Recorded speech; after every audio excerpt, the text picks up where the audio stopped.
fotoana ianarana ny ten'Andriamanitra isika. Samuela dia mino sorona fanalahidy ny fambiazana, ny fisandrantana, ny fahendrena teo amin'ny fanomponan'Andriamanitra. Titeny hoe Samuela moa taiza ny toerana nanampiazana azy, taiza ny toerana namolavolana azy. Le Samuela mpaminany, ilay mpahita ao amin'ny testamenta taloha. Zaza valomavaka Samuela ary mivoaty ny reniny raha maro zaza dia matolotra ao an'Andriamanitra amin'ny alena. Mivaly mivavaka terika Samuela efa oty natery ny reniny tany amin'ny Elosona mpanoton'Andriamanitra tamin'izany. Niaraka miaina tamin'ny Ely tao. Tsy voalaza tsipirino ny fampianarana nomeny Ely amin'ny Samuela. Fa nisy zay fotoana rehefa natao Samuela dia nandeha feo hoe ry Samuela, ry Samuela. Dia nivery fa ilay mpanompon'Andriamanitra ray aman-dreny miara-panahy ny antso azy dia niazakazaka izy mivota amin'ny toromarika. Ity atoko hoe za tsy miantsonao anaka tana niverina indray ny feo dia lasa indray izy. Ity atoko za tsy miantsonao zao izy raha mbola mandray feo ianao miantsonao izy Samuela, Samuela.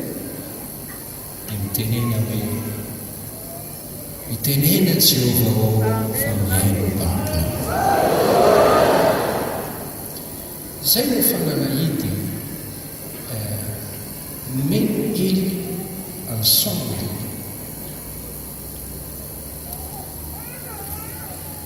Niantso Andriamanitra, Samuela, Samuela. Mitenena Jehovah miaino mpampona. Dia nanomboka teny tamin'ny Samuela.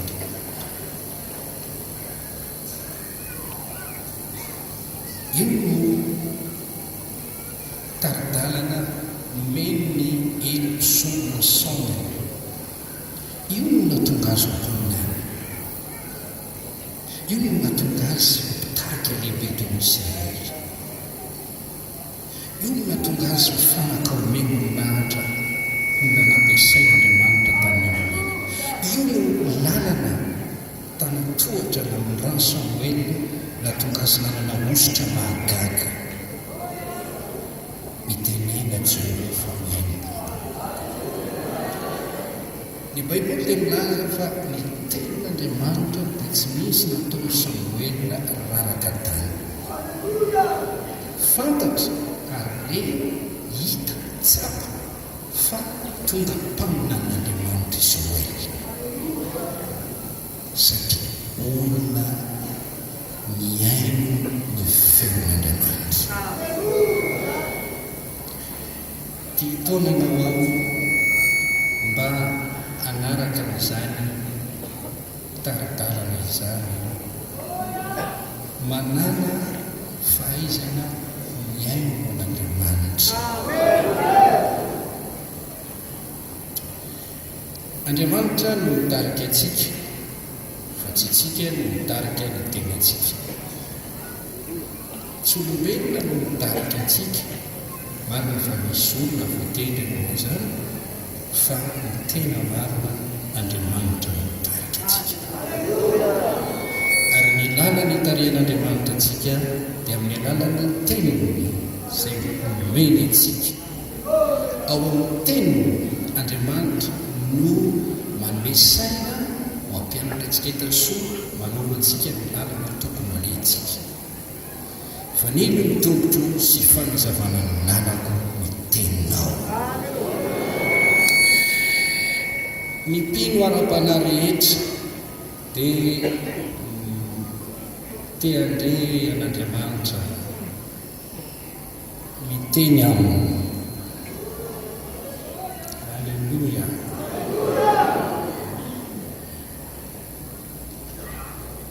Ary Andriamanitra miteny antsika ny alalan'ny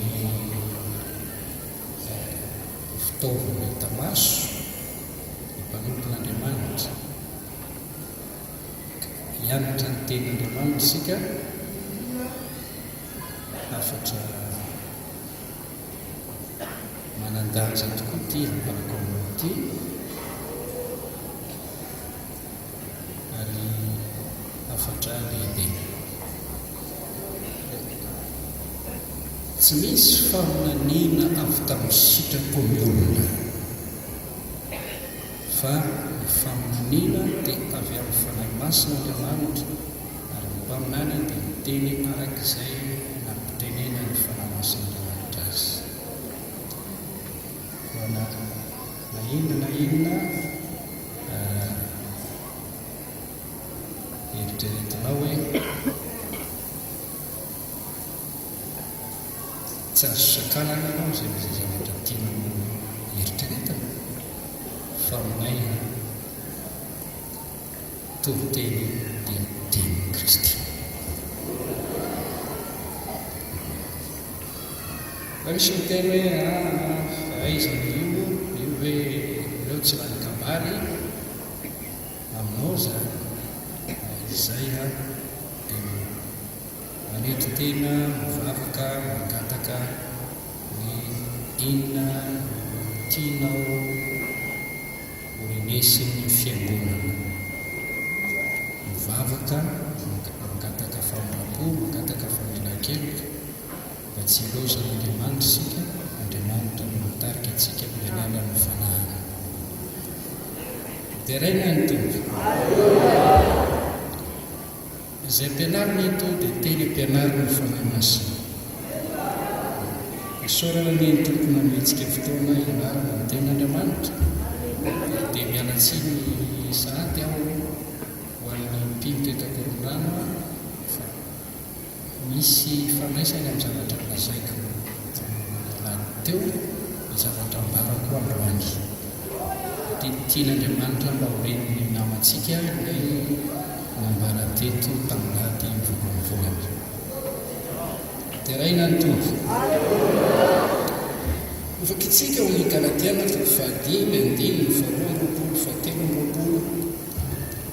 Efesiana 5:5. Rehefa tsika mankany Koritianina, Koritianina velokely amin'ny Koritianina, voalohany toko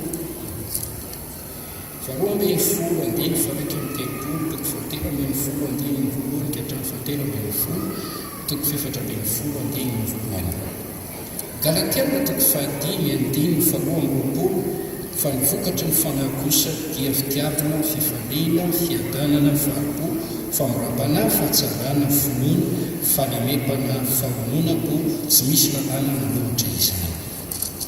Amin'ny Efesiana 5:5-7, fa ny vokatry ny fanahy dia ny fahatsarana rehetra sy ny fahamarinana ary ny fahitsiana.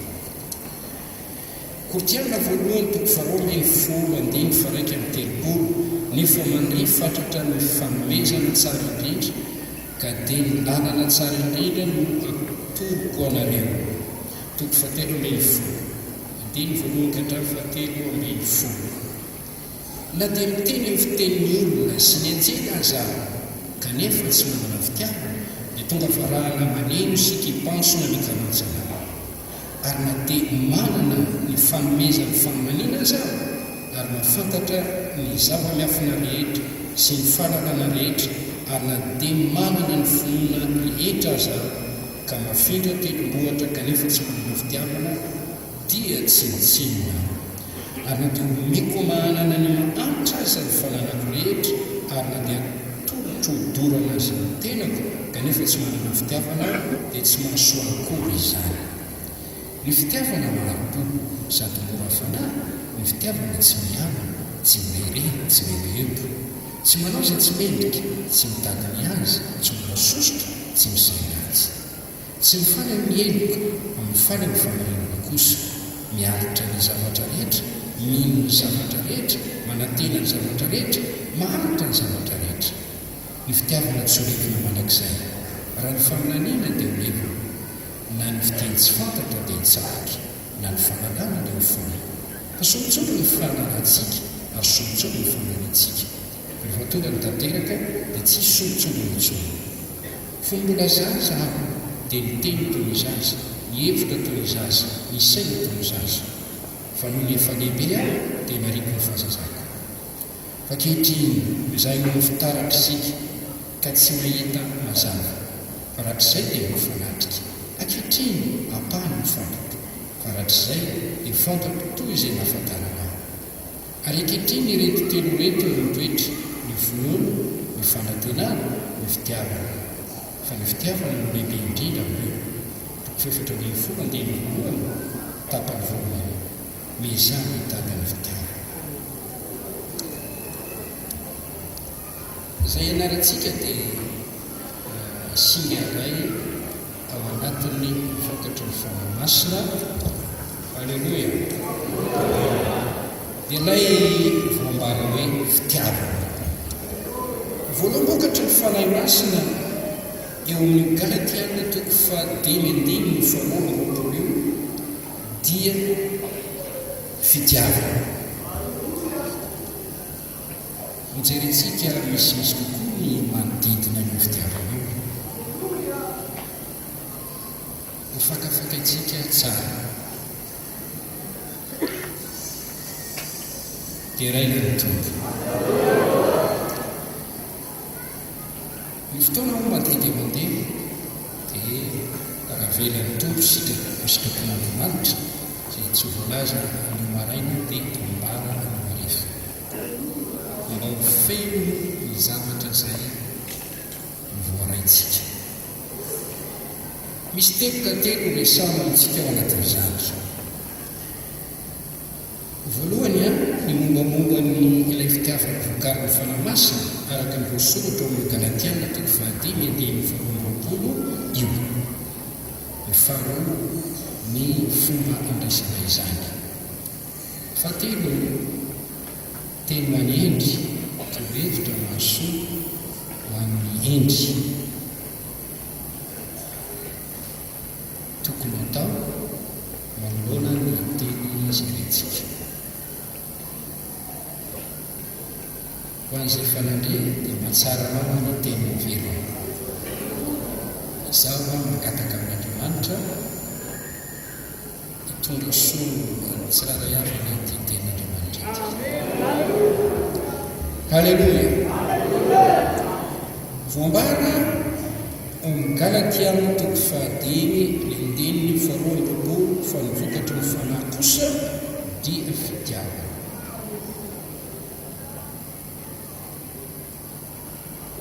Ny mombamomba ny fitiavana io no resantsika.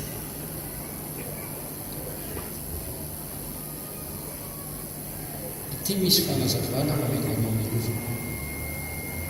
Ny fanamasina izay nomenantsika dia atao hoe fanan'Andriamanitra, fanan'ny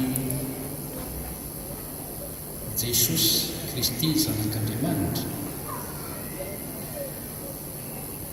Ao amin'ny Timoty 2:7 dia antsoina hoe fanany hery, fanany fisainana mazava, fanany fitiavana.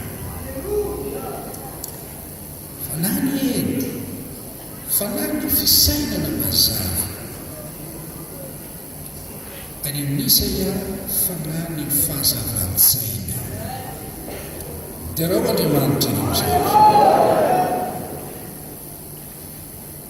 Ny fanamasina rehefa tonga eo ampino anankiray ka nolaisy mpino anankiray navelany itoetra ao anatiny dia miasa ary mamokatra ka ny zavatra voakary ny fanahy masina eo amin'izany mpino izany dia ny fitiavana.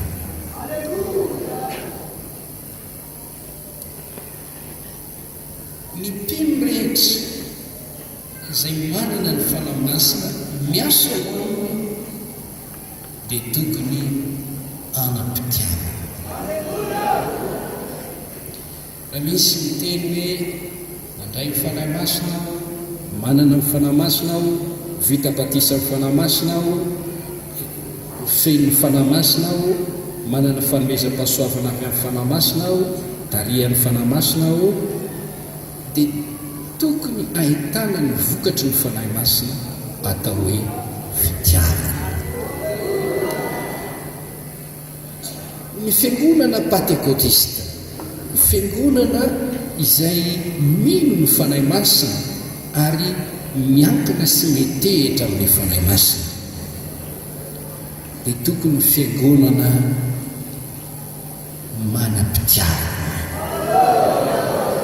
Dia raina ny tompo, izay zavatra voalohany indrindra vokariny ny fanahy masina. Ao amin'ny Romanina toko 9:7 dia milaza ny soratra masina hoe itsika izay mpino manana ny voalombokatra ny fanahy.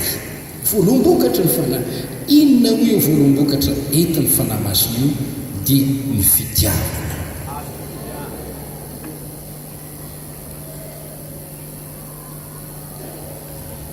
Amen.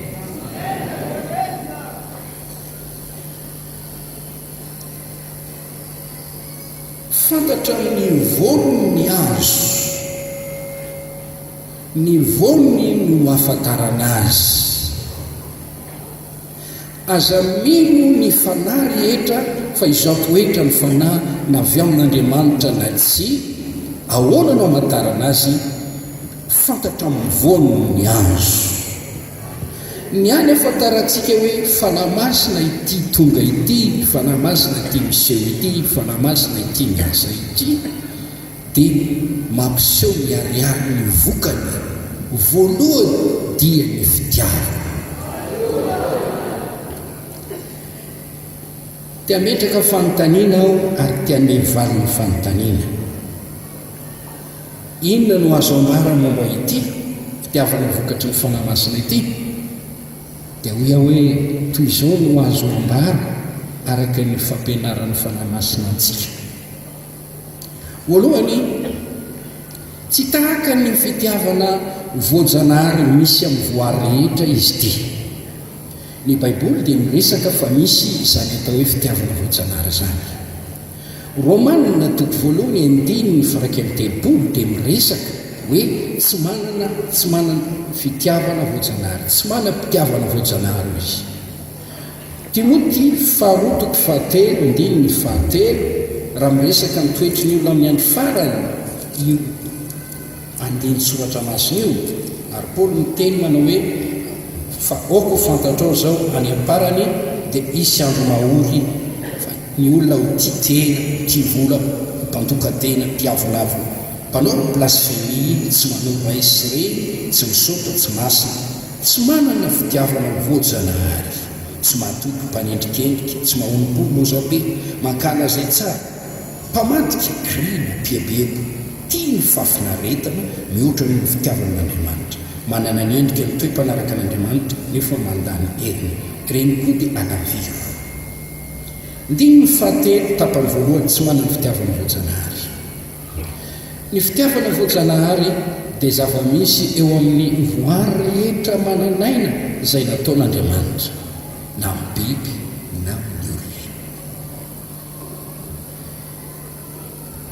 Ohatran'ny hoe zavatra voajanahary. Nandray tantara anankiray aho mikasika ny amin'ity renina alika izay lompininy tatsà ary izy io dia bevoka ary nanaraka ny tompony tany atsà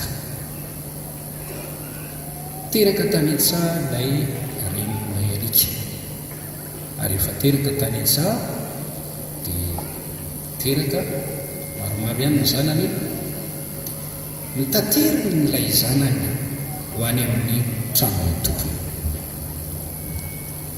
tonga aloha ny anankiray dia lasa indray izy miverina tonga ny anankiray faharoa dia lasa indray izy miverina tonga ny anankiray dia lasa indray izy miverina ary tamin'ny farany dia teo ambavany zanany fa tapotra ny ainy izay ilay fitiavana voajanahary na ny biby aza mba tia ny zanany takizany keolona ianareo na dia ratsy aza malala nome zavatsoa amin'ny zanakareo isika olombelona io resany ten'Andriamanitra io na dia ratsy aza dia malala nome zavatsoa ho an'ny zanany tia ny zanany na ny mpisotrotoka sasany aza tia ny zanany na ny mpanomposampy aza fitiavana voajanahary ao boky nobolana toko fahatelopolo dia misy ilay fifankatiavany lahy sy vavy mandra-patonga mahatonga azo mpivady forona ao anatin'ny lehilahy ray ny fitiavana vehivavy mba akavady izany zavatra voajanahary izany lalàna natiora izany ary lahy dia tia mivady n'izay nampakariny ny vavy tia ilay lahy izay nampiakatra azy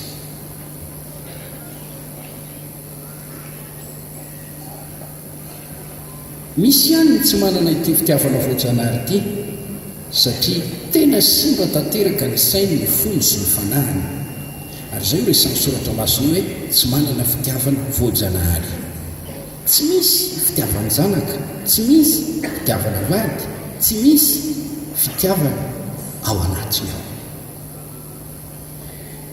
ireny olona ireny dia tena feno ara-tsi-panahy feno falovana ary feno teny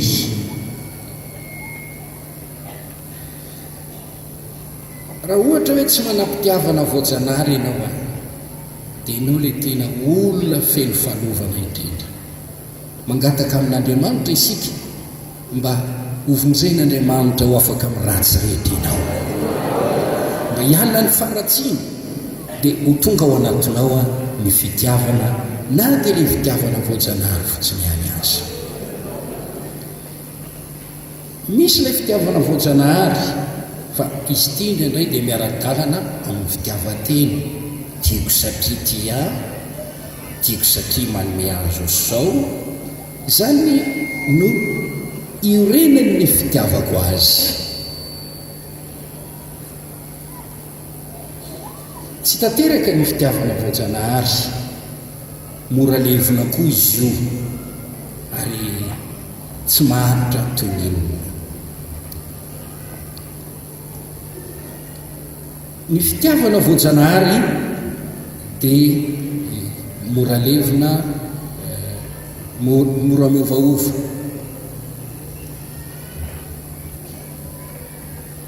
ary indrindrandrindra rehefa simba ny sain'ny olona ny fon'ny olona misaotra n'Andriamanitsika noho ny fahendreny nametraka ny fitiavana voajanahary ao amintsika nefa tsy tokony ho afa-po amin'izany fa hitady ity fitiavana izay vokary ny fanahy masina ity dia raina ny tompony amin'izany ity fitiavana vokary ny fanahy masina ity dia tsara indrindra ambony indrindra fanomezana tanteraka dia raina ny tompo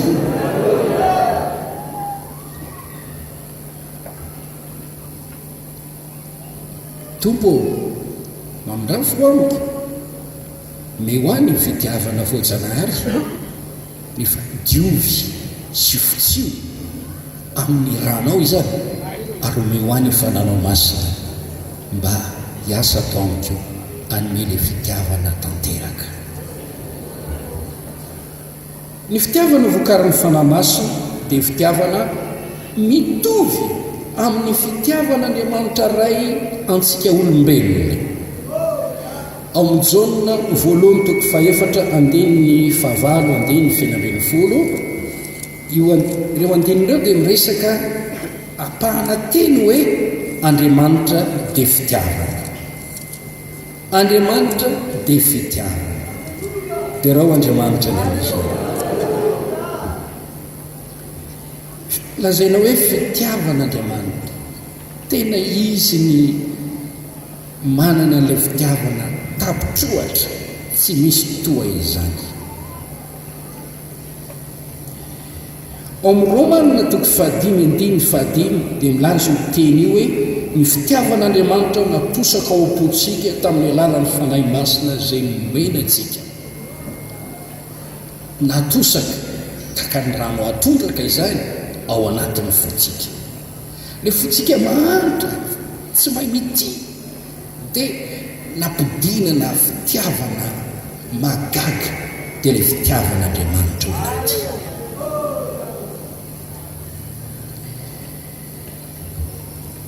Miteny sy miresaka ny fitiavan'Andriamanitra ny Baiboly. Mitory zany izy. Amen. Miteny sy miresaka ny fitiavan'Andriamanitra ny tononkira ampiasain'ny kristianina marobe eran-tany. Mihira izany fitiavan'Andriamanitra izany isika. Raha tsika Jesosy mamonjy fotsiny dia tena be dia be ny resaka mihira ny fitiavan'Andriamanitra ao. Tsy mba misy fitiavana mitaka ny fitiavan'i Jesosy. Indre ny fitiavana malefaka sady tsara ny fitiavan'Andriamanitra, fitiavana lehibe. Ny mpino rehetra ny mpanompon'Andriamanitra marobe dia miteny sy miresaka ny amin'ny fitiavan'Andriamanitra.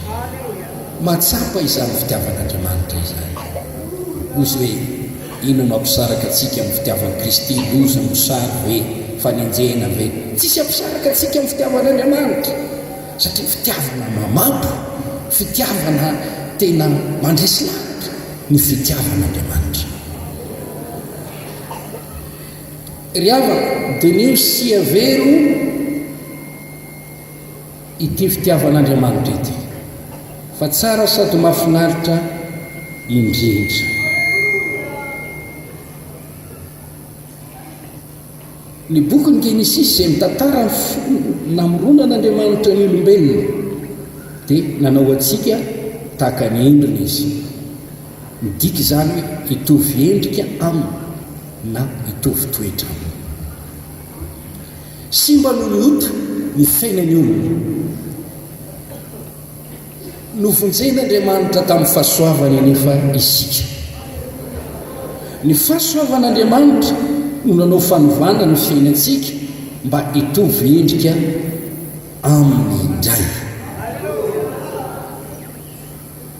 Izay le fanasany fiterany indray, fanavaozany fanahy masina izay nahidiny betsaka tao amintsika. Nanao fanovana ny olona ranofo novana ho tonga olona ara-panahy. Raha misy olona ao amin'ny Kristy olom-baovao izy, efa lasa ny zavatra taloha nireo tonga vaovao ireo. Koa le olona misy falovana, sy mba saina, sy mba fanahy, sy mba toetra, dia nandray toetra vaovao indray. Le toetra vaovao araka ny voalazan'ny soratra masina ao amin'ny Kolosianina 3:3-5 dia toetra araka ny endrika ilay nahary. 5 ary efa notafianareo ilay olona vaovao izay avozona amin'ny fahalalana araka ny endrika izay nahary azy. Petera 2:1-4 tonga piray amin'ny toetran'Andriamanitra ianareo. jaona voalohany toko fahatelo andiny fahasivy izay nateraka andriamanitra tsy mahay manoto satria misy vo avy amin'andriamanitra ao anatiny, misy vo avy amin'andriamanitra ao anatiny. Ny fanahy masina no nametraka io vo io koa ny teny ao Matio toko fahadimy andiny fahavalo amby efapolo oko tanteraka nareo tahaka ny fahatanteranareo zay ny an-danitra. Fitiavana no feno fahatanterahana, feno fahatanterahana, fitiavana no fahatanterahana. Oko tanteraka toy ny teny hoe okana mpitiavana tahaka ny fitiavana nananirainareo zay ny an-danitra. Lioka toko fahena andiny fena amin'ny telopolo oko mpamindra fo ianareo tahaka ny rainareo zay ny an-danitra. Mahita tenitsika ao amin'ny baiboly le manambara tena toetra n'ilay fitiavan'Andriamanitra ao amin'ny Jaona toko fahatelo andiny fena amin'ny folo. No tiavin'Andriamanitra indrindra izao tontolo izao, nomeny ny sanany latokana mba tsy ho very izay rehetra meno azy.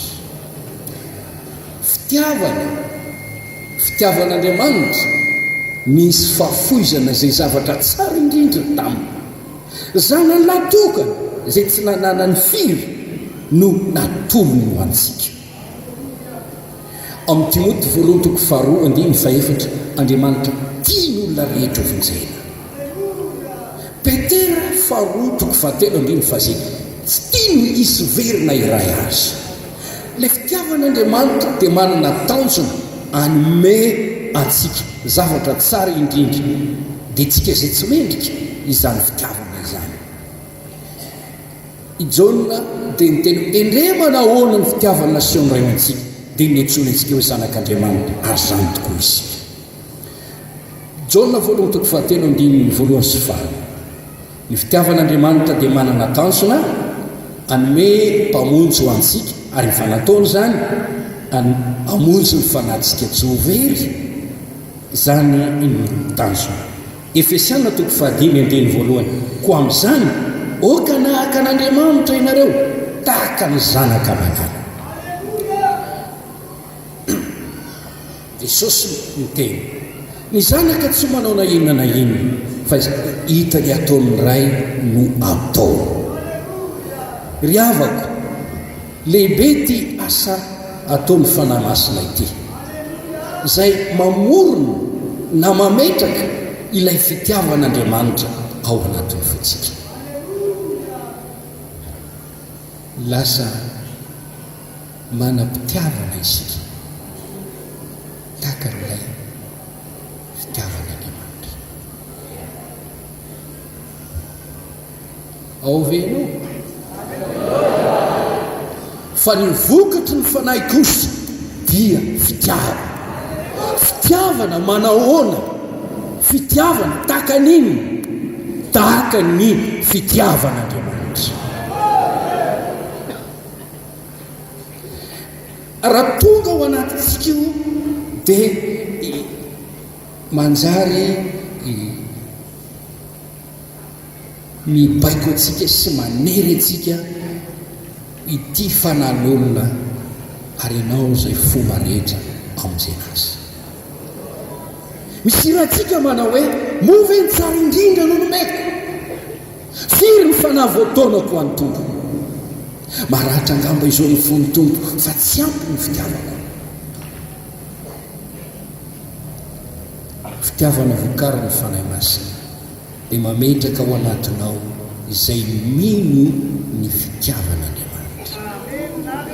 Tsy mahita an'Andriamanitra movinanvina fa amin'ny alalanao no ahitana an'Andriamanitra. Tsaroko tsara mba hoe izay aho manome anao an'ity satria tianao Andriamanitra. Ny fitiavana vokarin'ny fanahy masina dia mitovy amin'ny fitiavan'i Jesosy Kristy zanak'Andriamanitra. Itsika rehetra izay manana fahalalana an' Jesosy, Jesosy dia fitiavana, miteny sy miresaka ny amin'ny fitiavan'i Jesosy avokoa ny baiboly na ny firana antsika. Ny mpino mpanompon'Andriamanitra marobe dia mino sy manambara izany fitiavan'i Jesosy izany. Tsy hoe mino fotsiny ny fitiavan'i Jesosy isika fa tsy hoe mitory fotsiny matsapa mihitsy tia Jesosy tsy salasalako ino antony ny finoako hitanao Jesosy tia kapa iraina dia raina ny tompo lehibe ny fitiavan'i Jesosy. Jaona 7:1 Jesosy mpiandry tsara izay nanolotra ny ainy amonjonyondry.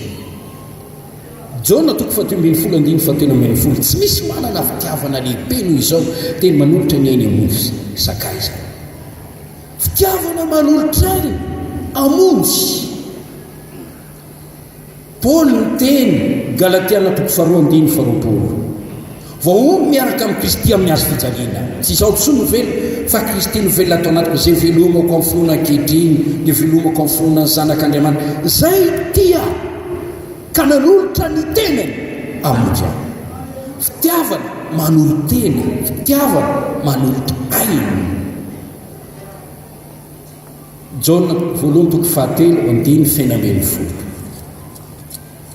rehefa nananatra momba ny amin'ny tokony fankatiavan'ny pralany apôstôly Jaona dia izao no teny izao nahafantarantsika ny fitiavan'Andriamanitra izy nanolotra ny ainy ho antsika asika kosa mba tokony hanolotra ny aintsika ho an'ny rahalahy.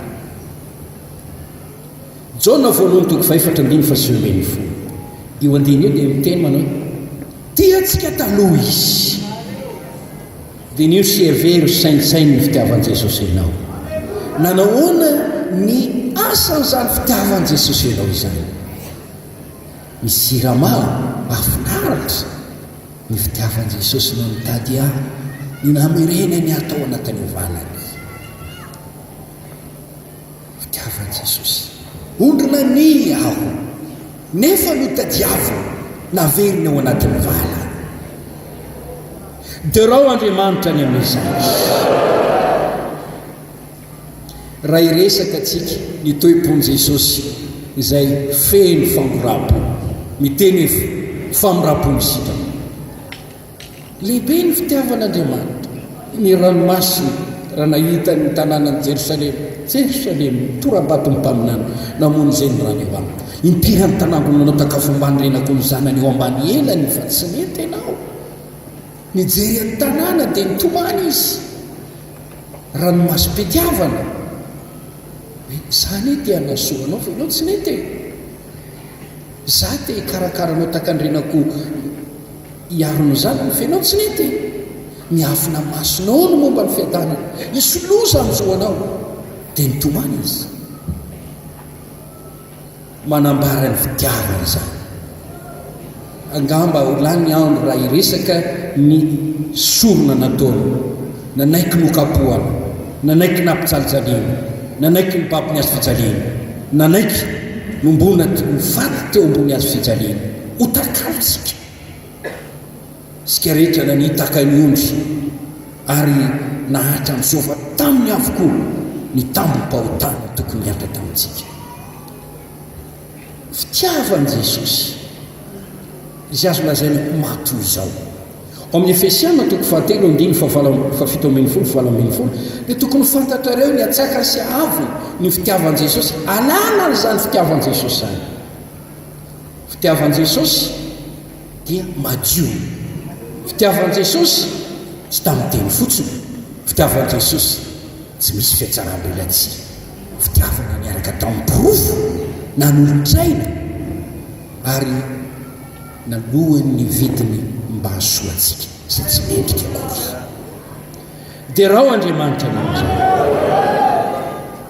Raha fantatsika izany hoe takisany fitiavan'i Jesosy, fitiavana lehibe, dia izay fitiavana atao amin'i Jesosy izay io entiny fanahy masina apetraka ao anatintsika.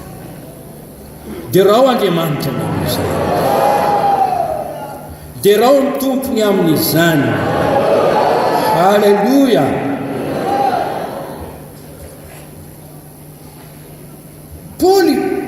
dia niteny ao amin'ny Korinthiana 4:5-7. Fitiavany Kristy no manery anay io izy, mampiseho ny tenany ho mpanompon'Andriamanitra koa izy ao amin'ny Korinthiana 4:5 izay nilazainy manao hoe asehonay any mampanompon'Andriamanitra anay dia nitanisa zavatra maro izy.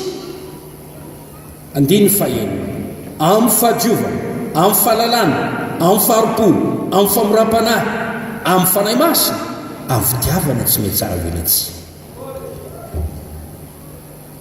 Ilay fitiavana ataon'i Jesosy izay mahadio, izay tsy misy fiatsaram-belatsy dia tonga tao amin'ny Paoly. Io no mibaiko, io no manosika, io no mampahery anatratra tanjo ny amin'ny famonjena fanan'olona. Ao amin'ny Efesiana 5:2 Paoly niteny mandihana amin'ny fitiavana toy ny tiavan'ny Kristy antsika dia nanolorany tenany ho antsika ho fanatitra sorona ho anitra kasitrahana. Mandihana amin'ny fitiavana, manontany tena antsika amin'ny taona vaovao hoe inona no tokony ataoko Tompo, inona ny lalana tokony ho aleko, inona ny zavatra andrasanao amiko. Miteny Andriamanitra mandihana amin'ny fitiavana tahaka ny tiavany Jesosy antsika, dia nanolorany ny tenany ho antsika, nanolorany tenany ho fanatitra ho antsika, nanolorany tenany ho sorona ho akasitran'Andriamanitra.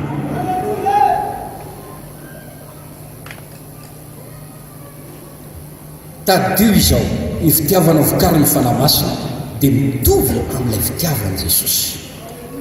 Matoky izao teny izao, novonjena isika, nahafahana tamin'ny ota sy ny herin'ny ota sy ny fahazaran-dratsy rehetra sy ny fahefan'ny maizina, no diovina sy nofotsiana isika ary no amasinina mba anahaka an'i Jesosy. Nateraka indray isika tamin'ny tenin'Andriamanitra sy ny fanahy masina mba anahaka an'i Jesosy. Natsangana ho zanak'Andriamanitra isika, ho mpiray lova amin'i Kristy mba anahaka an'i Jesosy. Nomena ny fanahy masina isika hitoetra ao anatintsika mba hanaontsika ho trano finainan'Andriamanitra amin'ny fanahy masina, ho te-polon'Andriamanitra amin'ny fanahy masina, mba hiasana izany fanahy masina izany, mba amorona ny fanahy masina ao anatintsika ilay fiainana sy toetra tahak'izay nanan'i Jesosy. Ny tarigetran'Andriamanitra izay namonjy ahy dia ny hanao anao ho tahaka an'i Jesosy. Izay rehetra nandray azy nomena ho tonga zanak'Andriamanitra. Satria zanaka ianareo dia ny ran'Andriamanitra ao am-ponareo, ny fanahy zanany hiantsonareo hoe Aba ray ao. Mba ho tahaka an'i Jesosy isika. Misy zavatra tsy mety raha atao mpandova ianao nefa ianao tsy mitovy amin'ilay zanaka mpandova.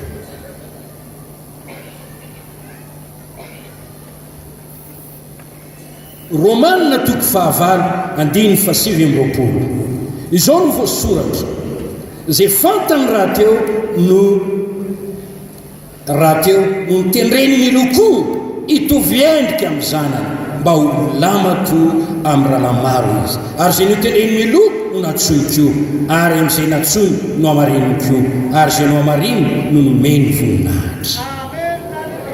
Sambatra izay manana izany, sambatra izay manana ity voalombokatra ny fanahy masina ity ao amin'ny fiainana, tsy havelany izany tsy havokatra ao amin'ny fanjakan'Andriamanitra. Halleluja! Tsy havelany izany tsy tsy hotahiny ianao, tsy avelan'izany tsy sandratra ianao, tsy avelan'izany tsy azo voninahitra ianao. Ny olona tahian'Andriamanitra dia ny olona izay manana toetra mitovy amin'ny zanany. Ny olona ampiasain'Andriamanitra dia ny olona manana toetra mitovy amin'ny zanany. Raha tianao ny hotahian'Andriamanitra, tianao no ampiasain'Andriamanitra, tianao dia mandriana mifampiraharaha amin'Andriamanitra hoe Tompo mamindafo amiko, ovay aho, ovay ny toetrako, ovay ny fisainako, amboary aho mba hitovy endrika amin'i Jesosy. Mianso tontolo izao dia ho toa amin'i Jesosy aho. Manofy fotsiny ihany ianao, ary nofinofinao dia lasa nofinofim-poana tahaka ny revon-gadra hoy ny voalazan'ny olona miteny. Raha ohatra ianao maniry hotahian'Andriamanitra maniry nefa tsy miomana anova ny fomba fiainanao,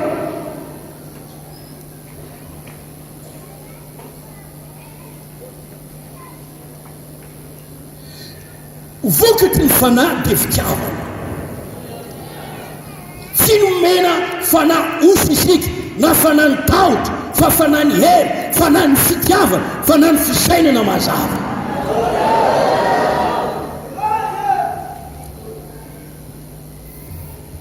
Derao Andriamanitra,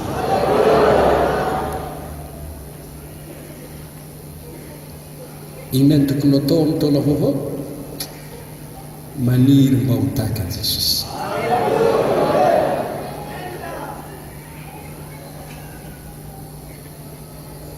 Oko aminareo ny saina izay tao amin'ny Kristy Jesosy, hitafilo Jesosy Kristy, ambarao amin'ny toetra sy amin'ny zavatra rehetra Jesosy. Ny fitiavana atao hoe vokarin'ny fanahy masina dia manara-dalàna. Galatiana 5:22. Tsy misy lalàna manohatra izany satria manara-dalàna izy io. Lasa ny fotoana manara-dalàna izy io. Mateo 2:20-30 hitantsika fa namaly ny fanontanian'ny olona Jesosy inona ny didy lehibe indrindra ao amin'ny lalàna. Izao no teneniny: tiavan'i Jehovah Andriamanitra ao amin'ny fonao rehetra, amin'ny sainao rehetra, amin'ny fananao rehetra, amin'ny herinao rehetra.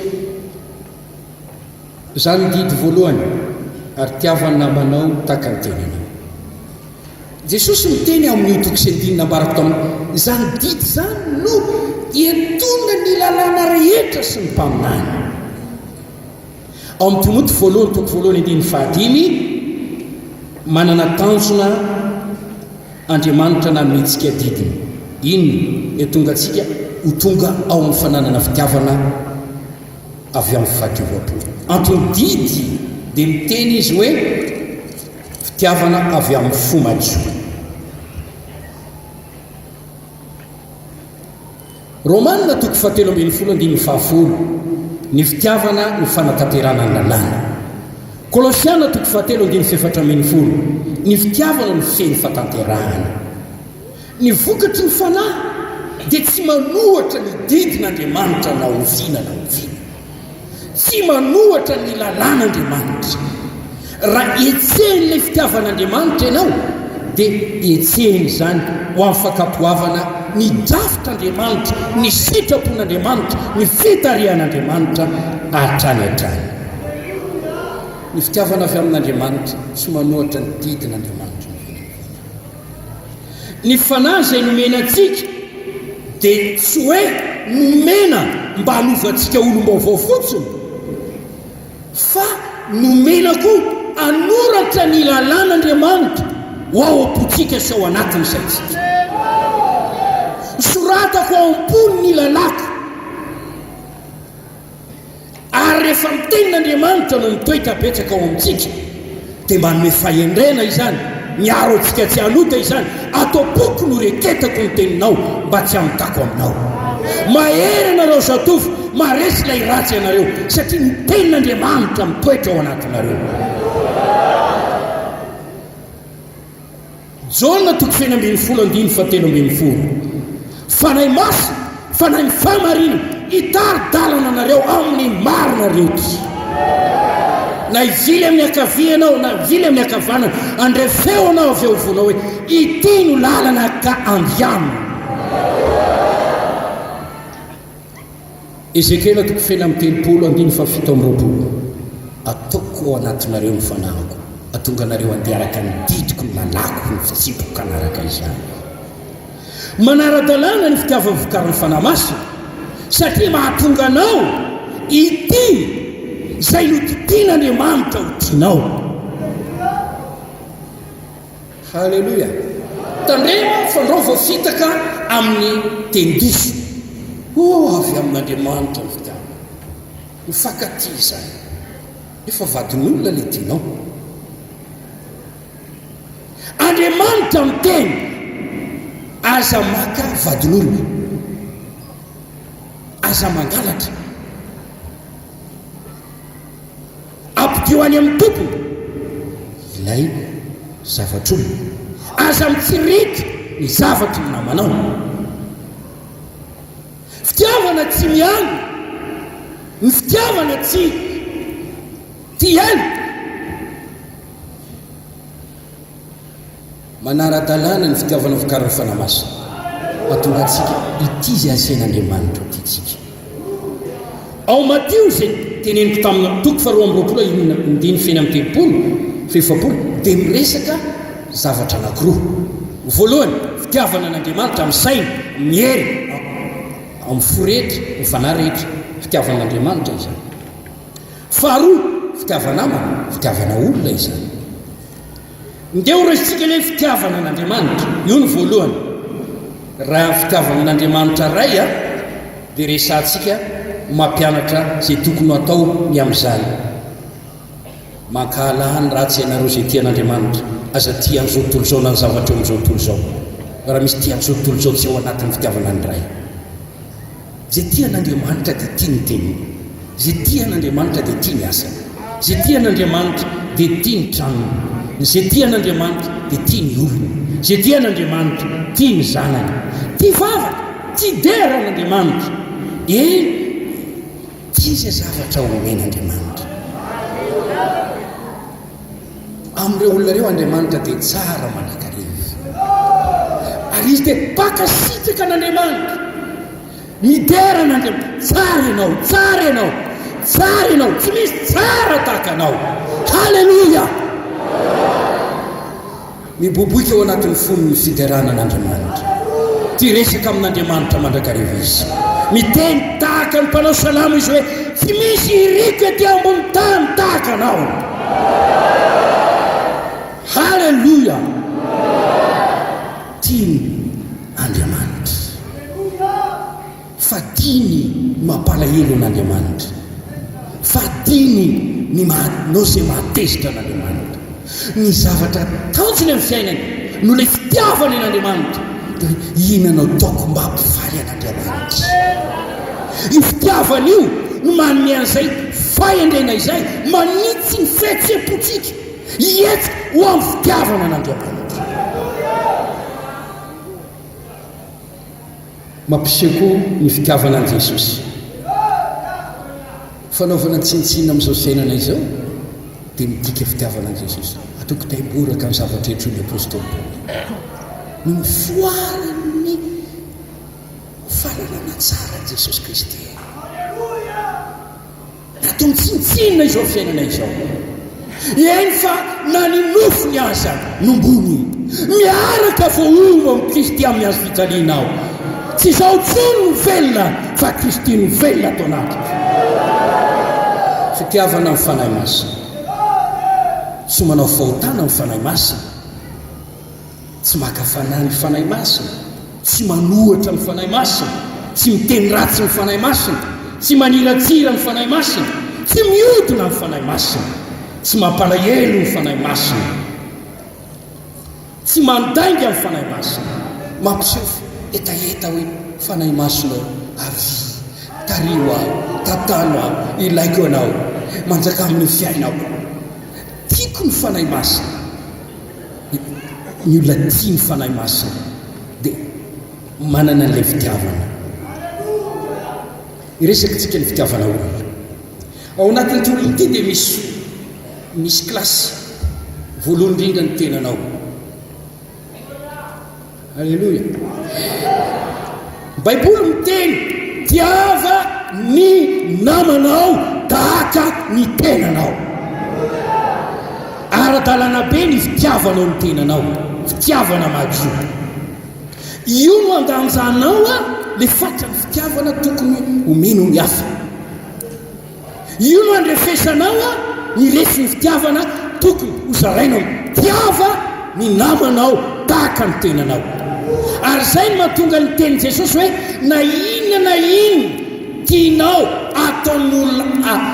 ataon'olo aminao dia mba ataovy any amin'ny hafa aloha horenao hoe za mila repo ny olona koa mila an'izany za mila mitsikitsika rehefa manantona ny olona koa mila an'izany karaha tianao ny tenanao io nandrefesanao hoe mahalala tsara tsongolo ny fiteny tsongolo fotoana dia arakaraka an'izay tian'Andriamanitra ho zarainao any amin'ny hafa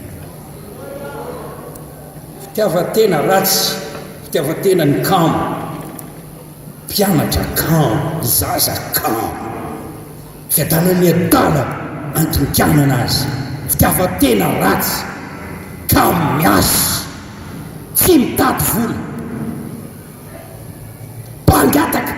mpangataka tsy ndray andro mandeha ny mivetika ilay malaina mbola miteny mbola atoro kely ihany mbola reniko kely ihany ary ny sahany io dia feno sampy na hidratsy maro kamo tsy tianao asamafy nefa tiazo vola be kamo teo afampanadinana nefa tsy mafy fotoana ianarana anaovana sakrifisy kamo ary ratsy lavitra ny fitiavatenany tia zavatra mahafinaritra ny nofo na dia tsy mahasoa ny fanany azy tsy mahasoa ny fanany tiany ny sigara tiany ny toka fa tsy mahasoa ny fanany tiany ny fijangajangana fa tsy mahasoa ny fanany tia fafinaretana nofo fitiavatena ratsy nefa hitondra ny fanany any amin'ny helo malalaka ny lalana makany amin'ny helo sy ny vavady makany amin'ny helo raha za tsy tia ho fefezana za tsy tia mijanona lalana eto zany zao no tiako atao za tia solosolo vandy za tia solosolo lehilahy za tia solo vehivavy za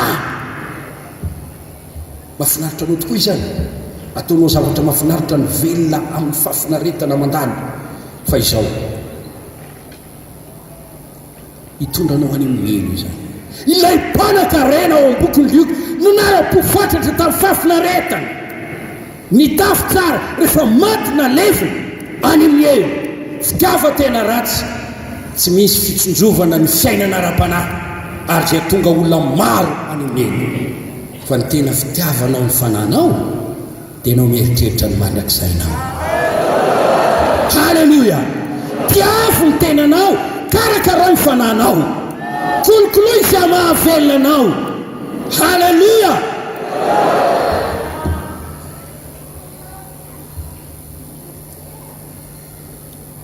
dia raina ny tombo tsy misolona tsy tia nofo ny famamelona sy ny taiza azy karakara ny tenanao atao izay mahasoa ny vatanao aza miendry ny hafa ity tenanao zaraka tsy mba misy mieritreritra ny mama mihitsy ny olona sahirana fianao ahoana inao fa nomena saina mba eritrereto ny tenanao ina ny tokony ataonao ina ny tokony ataonao ina ny tokony ataonao tombaovao ty ny andro tondasa iny fenty fambiasana ny fiainanao no velomin'Andriamanitra ianao manana ny titoanao fa ina ny tokony ataonao asisoa ny tenanao, aza manosina ny tenanao, tsofrano ny tenanao.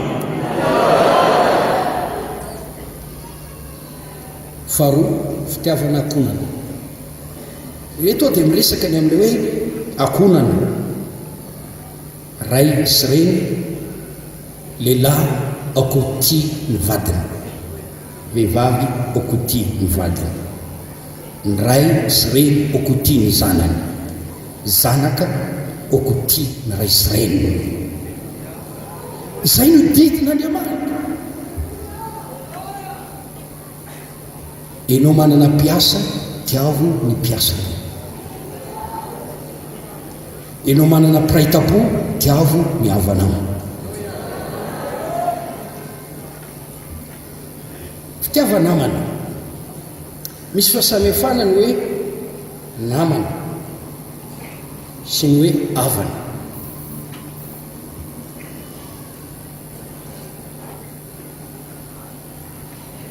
Ny havantsika indrindray mety ho namantsika, indrindray mety ny havanao tsy namanao mihitsy a, miady lovo aminao, fetsifetsy mikatramo anao. Tsy namana zany. Namana dia olona tianao ary tianao, zay manampy anao amin'ny fiainana foana.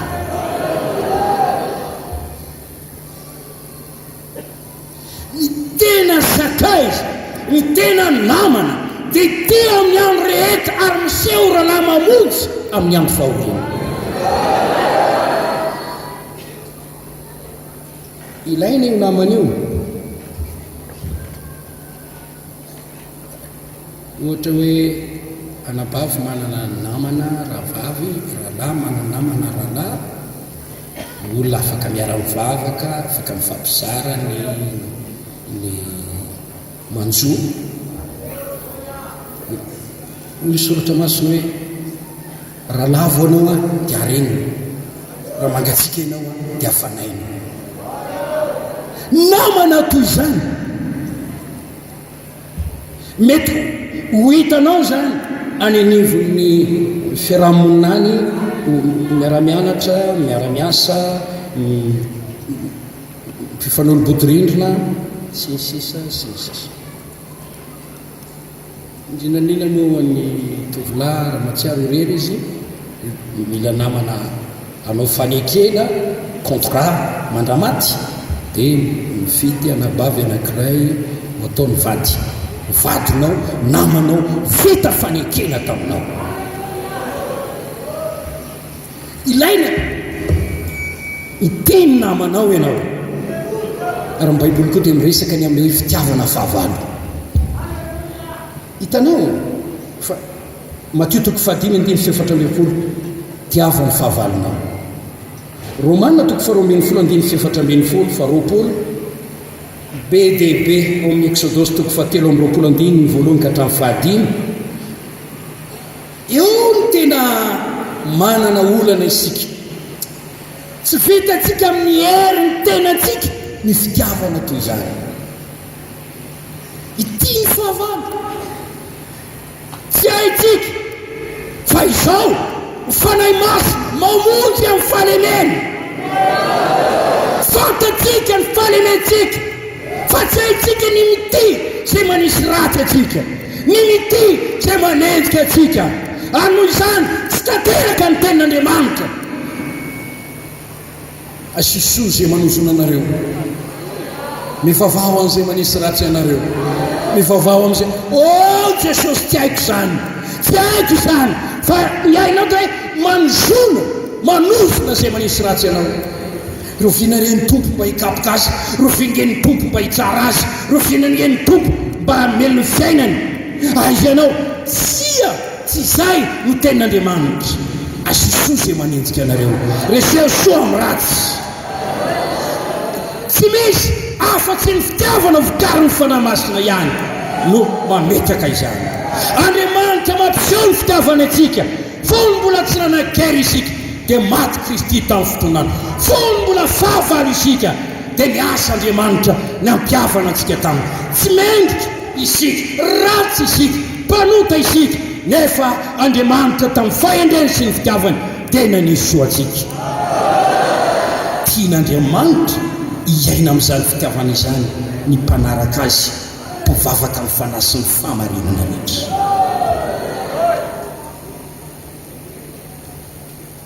Halleluja. Dia raha Andriamanitra ny amin'izany. Lasa ny fotoana nefa mbola ity resaka zavatra misimisy kokoa saotsy voalazako hariva. Ny fitiavana vokarin'ny fanahy masina dia mahatonga antsika olona miavaka ao anatin'ny maro.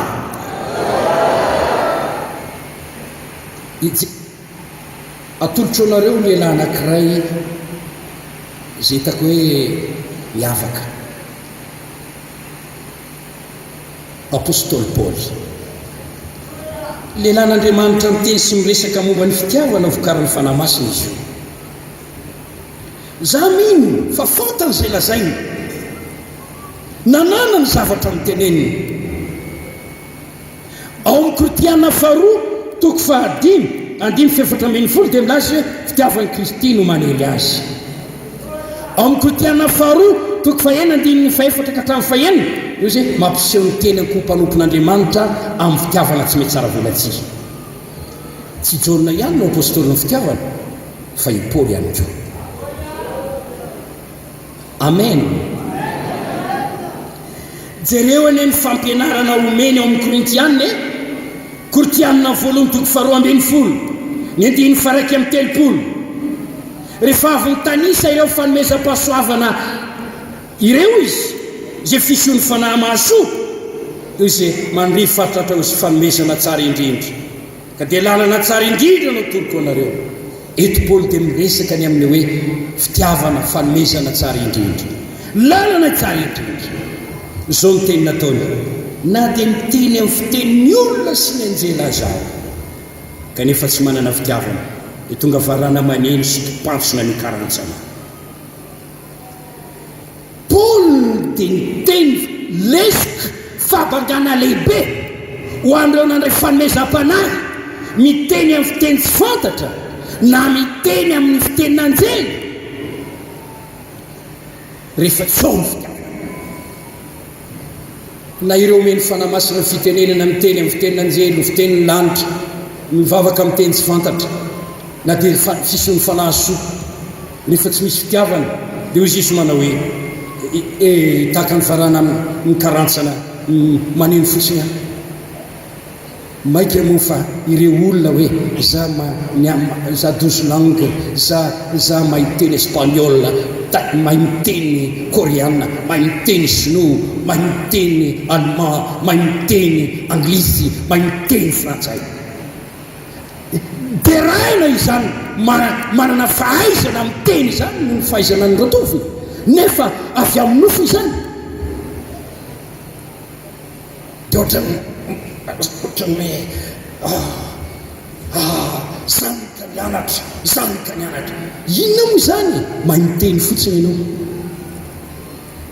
mahay miteny ianao, fa tsy milaza inona izany raha tsy ao ny fitiavana.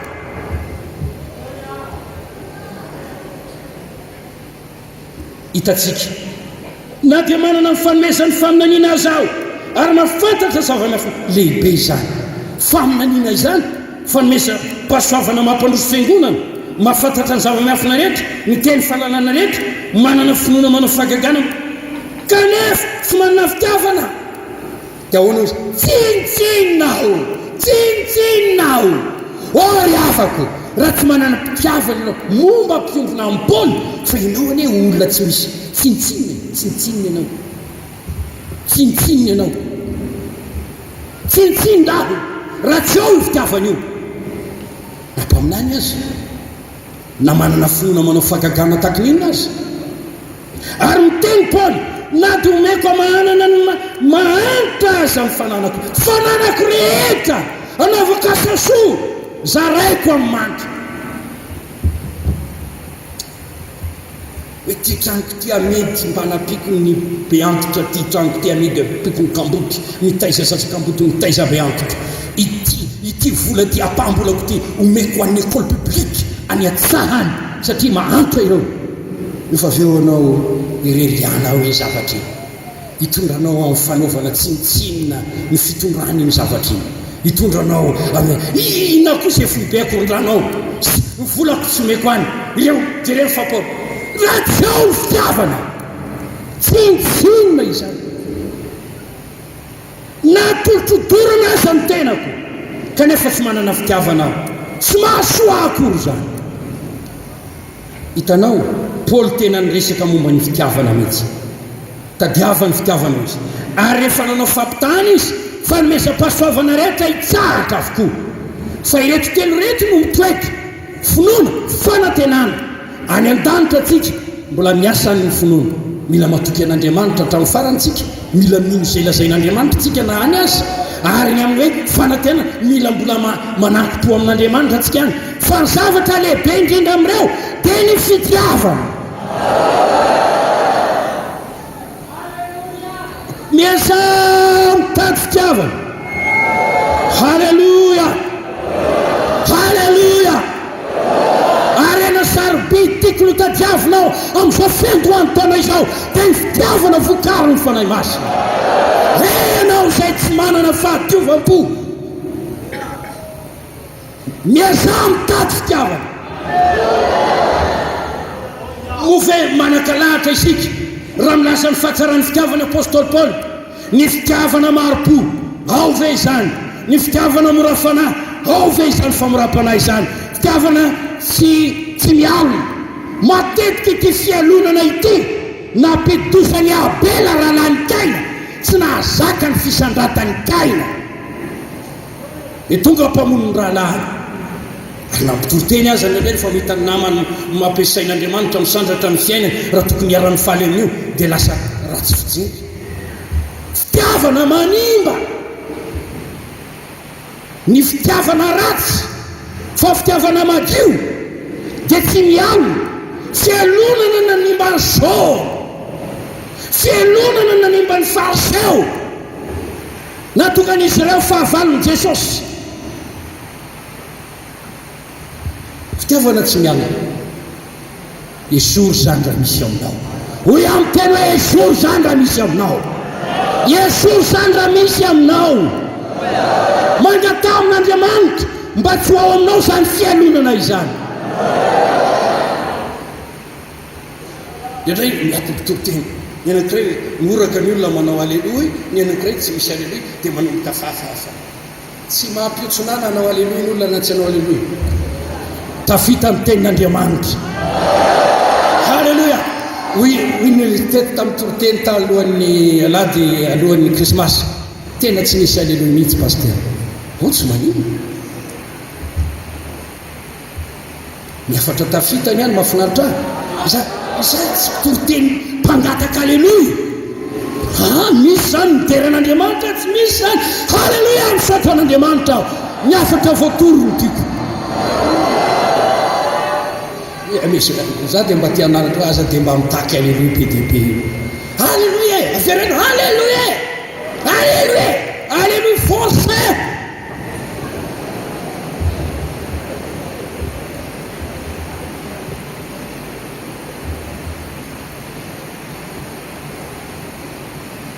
Paoly nandeha tamin'ny fitiavana nampianatra momba ny fitiavana tafio ny fitiavana firovatratra mitafia fitiavana firovatratra miteny izy hoe oko fianarana ho an'ny mino ny fitiavana mitadiavana fitiavana ao amin'ny teny maro dia mampiseho ny fihavana ny asa fatratra mihoatra noho ny rehetra Kortiana voalohany toko 7:7 nananatra taman-dranomaso andro manalina tondra ny tenin'Andriamanitra tamin'ny fotorotoro sy mangorakoraka asan'ny apôstôly toko 2:4 vonina ny faty ho voninahitr'Andriamanitra asan'ny apôstôly toko 1:2 nanana fasary-piaro araka an'Andriamanitra teo amin'ny asa fitandremana Kortiana faharoa toko 1:12 naneny filazantsara sy ny aina Tesaloniana voalohany toko 2:9 fa ny andany solanina mba asoan'ireo olona tany Korinto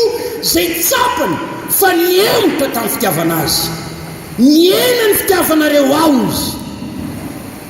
Za kosa nefa dia faly andany solaniana asoanareo na dia miena aza ny fitiavanareo ao. Ary misy efa tsy tiany olona tsony iala teto ako za tsy mafaka ho andreo tsony. Alleluia.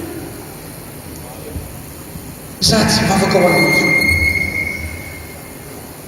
Mety ena ny fitiavan'olona anao, ngamba entitra tamin'ny fitoriteny ianao na rindrindrana ataony ianao, tsy nanao izay nafaly azy ianao,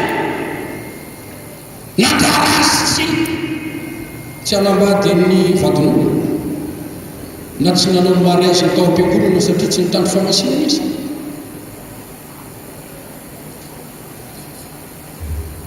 Izy za tsy vavaka ato tsony. Ary misy pastera afaka manamasina ny fanambadiany zanakay an'izay mahazo voninahitra.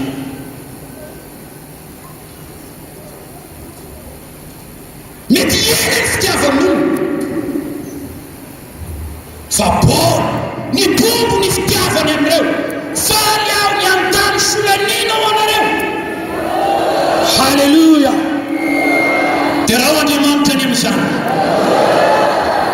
hitondra ny tenin'Andriamanitra tamin'ny fahadiovampo izy, izay ohatry tsy manimba ny tenin'Andriamanitra kakany sasa, tsy manatsatsy tamin'ny fahadiovampo no tohina iteny mpitory-tena tofo satria nanam-pitiava. Lesona manahoana moa zany ny mpitory-teny an-tsaina namako, mitory-teny amin'ny fahadiovampo, tsy mitory-teny amin'ny fifandina, tsy mitory-teny fiantsinahatra. Hoe anao mipipita ataoko mahita eo, anao etika batsy valiana, tsisy afatra ahitana fitiavana, mitory-teny maloto fo.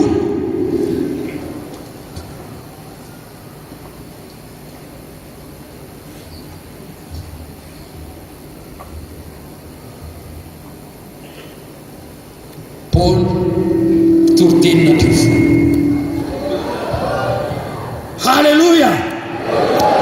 Dia raha Andriamanitra any amin'izany, maro ny teny lazain'ity lehilahin'Andriamanitra ity, fitiavan'i Kristiny manery anay. Raha mamaky ny boky ny asan'ny apôstôly ianao, ny epistily izay nosoratany, dia nahitana teny be dia be mikasika ny fitiavana izy. Jereo ane ny epistily nosoratany, jereo ane ny fampiasan'Andriamanitra azy, jereo ane ny fahatsapany, ny faharetany, ny adinatreny, ny lalatsarotra ny diaviny. Tamin'izany rehetra izany dia izao ny teny nataony, miaraka fomba amin'i Jesosy azy. Halleluja. Miaraka amin'i Jesosy hatrany azy. Dia raha Andriamanitra tsy misy ataoko rery afa-tsy ny azo fijaliana. Nahoana no miteny toy izany izy? Tao le fitiavana amin'ny fonanazy, tao le fitiavana. Nahita venao Paoly misy fotoana ny teneny manao hoe kivy azany iverin-dalana zany, ialako ty apôstôly ty, tsy tory-teny tsony aho. Tsy niravoravo tanana izy, tsy nalemy lohanika izy, tsy ketraka izy, niady izy, nanatanteraka ny diany izy, niazakazaka izy, nitahiry ny finoana izy, nanavao ny fanoloran-teny isan'andro isan'andro izy. Na nisy mafy ny tenany izy mba homangana, ndo nitory tamin'ny sasany ka ho lavina kosa. Niady, niezaka. Be dia be ny andiny-tsoratra masina milaza ny fieretan'ny Paoly nahavan'Andriamanitra. Ilay fitiavana vokarin'ny fanahy masina tao aminy dia nametraka ilay fitiavana toy ny afo tsy mety levo, tsy mety levo, nanomboka, nanohy, namarana tao farany. Halleluja. Mahery noho ny fahafatesana ny fitiavana. nandresy aminay le fandrahonanao faty tamin'ny marotso sady fitiavana tanteraka mandoka ny tahotra tsy natahotra ny faty tsy natahotra zay zavatra mety hiatany no ny fitiavana fanan'olona no ny fitiavana ny asan'Andriamanitra no ny fitiavana olona nalohany vidiny mahery le fitiavana toampo dia raha Andriamanitra ny amizy teo anoloany mpanao tsinitsinina Paoly ny anjena ny aritra tevatevaina nalaim-baraka namaly teny moro betsaka ny zavatra azo tenenina lasa ny fotoana hijanona eto aho ty maraina ty mbola tiako toizana raha riva raha sitrakao eto ampamarana anao dia tehitarika anao kely hoe nandream-pany fanazavana ny amin'ity fitiavana vokariny fanamasina ity dia reo teny Paoly eo amin'ny Koritiana io ny inona ny fitiavanareo fa ny fitiavako anareo mitombo mba afaka miteny ve ny rahalahy tiako ny vadiko na dia miatsy ty aza kehitriny tiako ny zanako na dia miatsy ty ahy izany tiako ny fianakaviako na mienary ny fitiavana izy ireo mba afaka miteny koveny anabavy hoe tiako ny vadiko lahy na dia miena aza ny fitiavany ahy kehitriny ove mba afaka miteny izany mahay zany azao ny ataon'olona rehefa tsy tia aty tsy tiako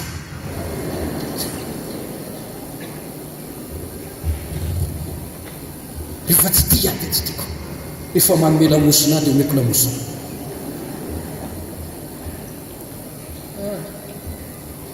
tiako heritreritra n'izany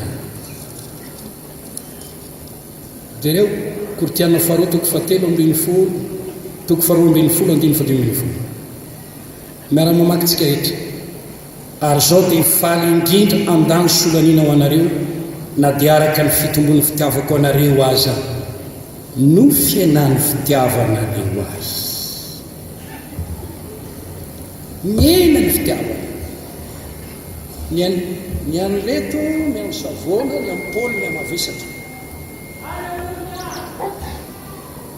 ahoana ao amin'ny rahalahy mpiara amin'ny teny mozika mpiara amin'ny service d'ordre mpiara miasa ngamba mety misy rahalahy hoe tena niova mihitsy ny rahalahy io tena tsy taka ny fahintsony ny fankatiavana io dia inona atao tsy taka ny fahiny fa inona atao tapahana zany avelo am'izao tsy maintsy ho fankatisika amen tiako ianao resy lahatra teny ilaina ty fitiavana vokariny fanamasy mena amin'ny andro faranysika rivotry ny andro farany ao makitoko fa 420 andiny fahafolo maro ny tafitony fankala sy famadika hiamangatsika ny fitiavany maro tanteraka ane zany hiamangatsika ny fitiavany maro tafitona dia mifankala miarotsoantsona na ray fiangonana tsorotsy vetiny ao dia tsy mifampirisaka tsy mifanontany hoe manao hoana atao mpiangonana no tafaraka miaramentontony mivavaka samy milanjanokotapy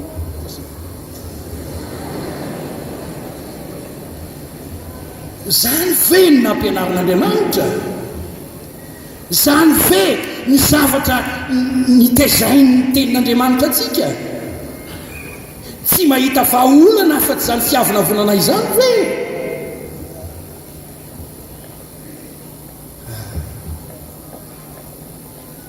tahaka ny tamin'ny andro Sodoma tamin'ny androny solosolo vatiny ino moa dikan'izany itirangaty tian'tya dia tsy tiany ray tya fa nifindra amin'ity ary tiramato ty tian'tya dia avy teo ndre tsy tiany ray ty dia naka amin'ity fitiavana findra toy izany tsisy le fitiavana hovokariny fanahy masina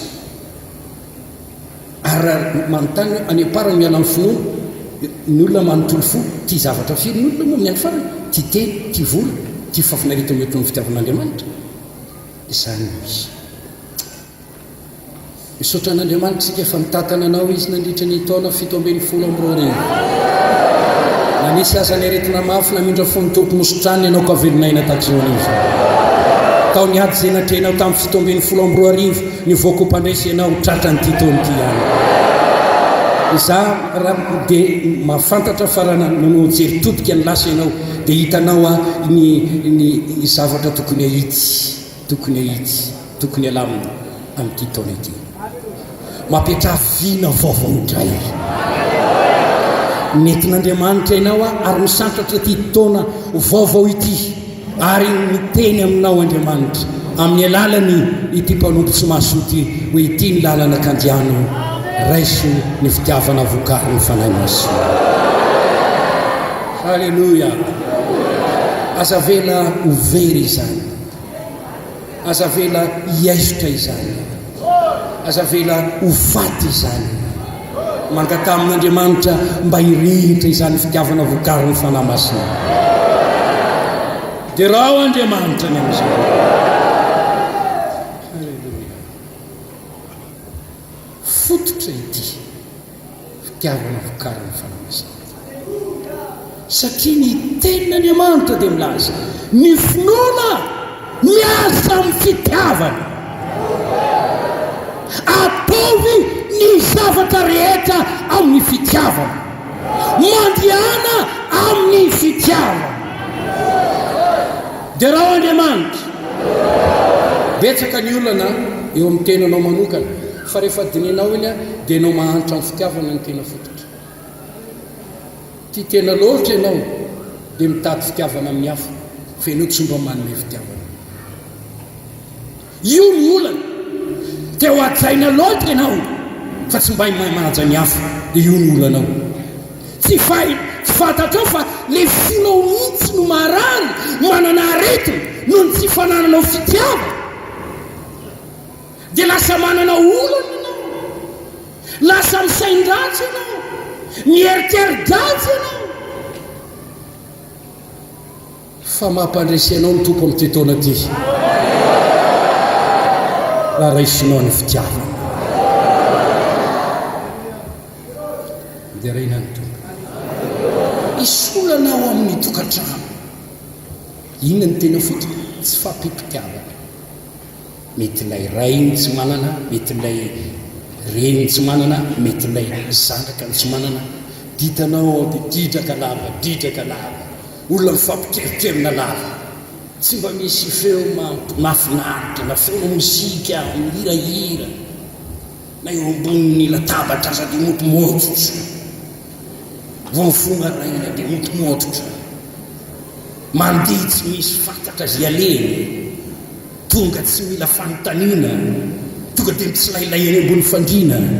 Avy eo dia mijery tsaika na Facebook mininy dia tsy mba jereny koa hoe kaiky teny mba mila olay miresaka amiko hoe tsy raha iny koa rehefa dia niazy ihany miazy.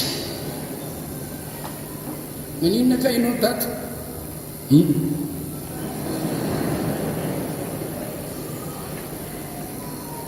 Oilika izy aty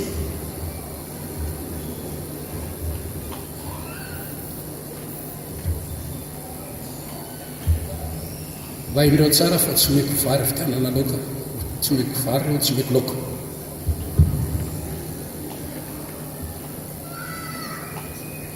Na mividy aza dia zara fa mividy kagandratra kanefa mba misy ihany ny atao. Olana raha-piarahamonina ao amin'ny fianakaviana, olana ny ampiangonana tsy fiteny ilay fitiavana vokary ny fanahy masina. Ity manaratsy an'ity, ity manaratsy an'ity, ity manakina an'ity, ity mitsikera an'ity, ity manao an'ity. Ny fitiavana dia mihevitra toy izao, tsy misy fatavona na fatafitinana eo amin'ny ny lalany hafa. Satria ny fitiavana tsy manisy ratsy. Fandresena ny fitiavana vokary ny fanahy masina tompoko. Fanahy izay nomenantsika fanahy ny fitiavana. Avelao hiasa izany fanahy izany. Ao amin'ny filazantsara Matthieu 7:1-11, Luka 7:1-11 dia miresaka ny amin'ny batisan'ny fanahy masina sy ny batisan'ny afo. Zavatra ray ihany io, fa le batisan'ny afo dia ho lazaintsika hoe batisan'ny fitiavana Andriamanitra. batisa ny fitiavany Kristy, batisa ny fitiavana avy amin'ny fanamasina. Zay lazainy tononkira sonona hoe mahery ny fitiavana ary lelafiny dia lelafy tsy azo vonoana. Batisa ny afo, batisa ny fitiavana, mifatsy-panao antsika. Ralahako, ry anabaviko, andendray isika, Andriamanitra hitondra atsika hita ny volana maroaro ary ao hiapita ity taona ity ho amin'ny taona vaovao irina mba ho tao mpambiazana ity, ho tao mpitahina ity, ho tao mpisandratana ity, ho taona andraisana falimbavaka ity, ho tao mpiadanana ity, ho tao mpandresena ity. Hany azahotsika izany ilay fitiavana vokarin'ny fanamasina ao anaty. Mba tianao ve zany? Mba tianao ve zany? Raha tianao zany, ipepao ny ota manana endrika mifanohatra ny fitiavana, ataovy targeta ny anam-pitiavana, mandihana araka ny fanahy, dikan'izany mandihana ny fitiavana, mandihana ny fahalemem-panahy, mandihana ny famoram-panahy, mandihana ny fahadiovampo amin'ity taona ity. Zany tokony famindranao, andeha ny fahadiovampo aho, andeha ny fanetretenao, andeha ny fitiavana ny rahalahako aho. Andriamanitra, aso fitiavana atao anatiko ato. Dia raha Andriamanitra, manome fitsipika anao Andriamanitra kehitriny. Halleloia, le lalana tsara, mifafaham-bandroso ny fitiavana, fitiavana madio. Mitenena amin'ny tenana hoe ranona pastera tafy mandrosoa amin'ny fitiavana, mitomboa amin'ny fitiavana, ny fanamasina misy sato anatiko, lalana tsara indrindrina izay atoro atsika. Hotahin'Andriamanitra ianareo, firy mila zany. Tiako ahitsangana ianao ankehitriny, mazava ny taridalany tenin'Andriamanitra ankehitriny. Fotoana zao tokony hamafazana fitiavana. Ity taona ity zany dia fotoana tokony amoasany fanahy masina ao am-potsika ny fitiavan'Andriamanitra, fitiavan'i Kristy, fitiavana tanteraka, ary tonga atsika andeha amin'ny fitiavana, amo fitiavana, amafy fitiavana, iaina amin'ny fitiavana. Halleluia!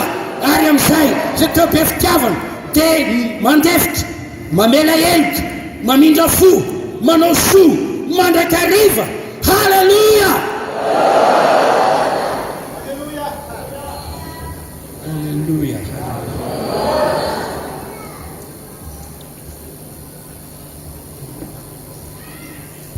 Raina ny tompo, dinio ny fonao ankehitriny, dinio ny fitondran-tenanao ankehitriny.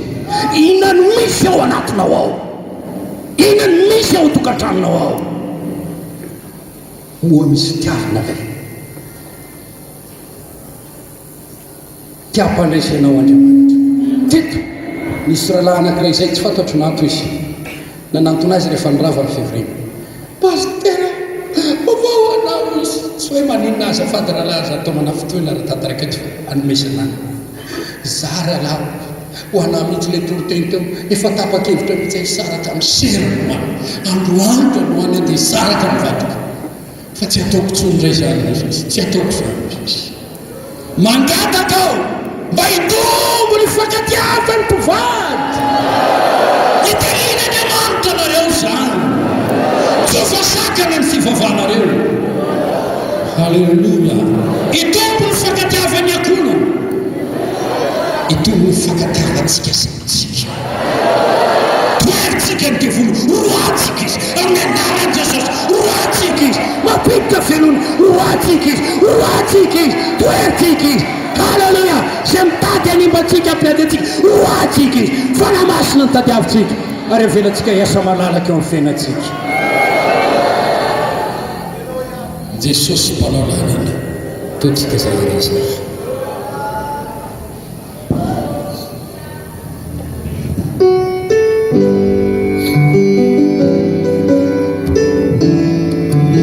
Eto Jesosy manasitra mikasika ny fo tianova tianavao ny zavatra rehetra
Versa, amigo,